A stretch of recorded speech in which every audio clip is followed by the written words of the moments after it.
Hello guys! Ayan, nabili na naman si Ate Samilyn. So, nakawala na naman sa lungga.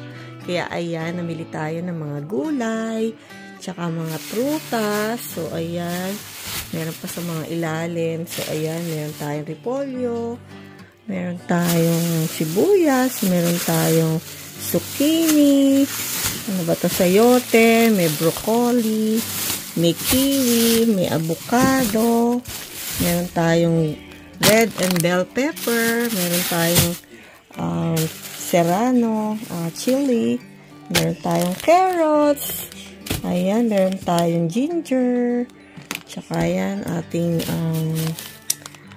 banana, spinach,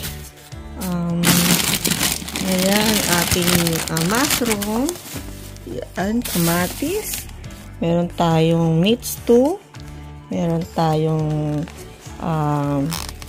pork pit. Ano kaya gagawin ni Ate Samilyn dyan? So, ayan, meron din tayong nabiling boneless chicken leg. So, ayan. So, boneless na kinuha ko para sa aking iluluto.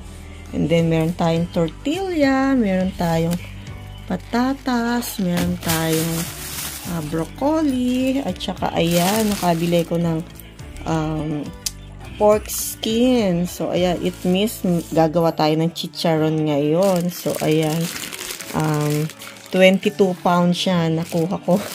Kinuha ko ng lahat kasi yan lang yun nando sa may display. So, kinuha na natin siya, guys. So, ayan, magluluto na naman. Abangan kung ano ang iluluto ni Ate Samilyn. Yum, yum, yum. See you all sa aking next upload. Mwah, mwah, mwah.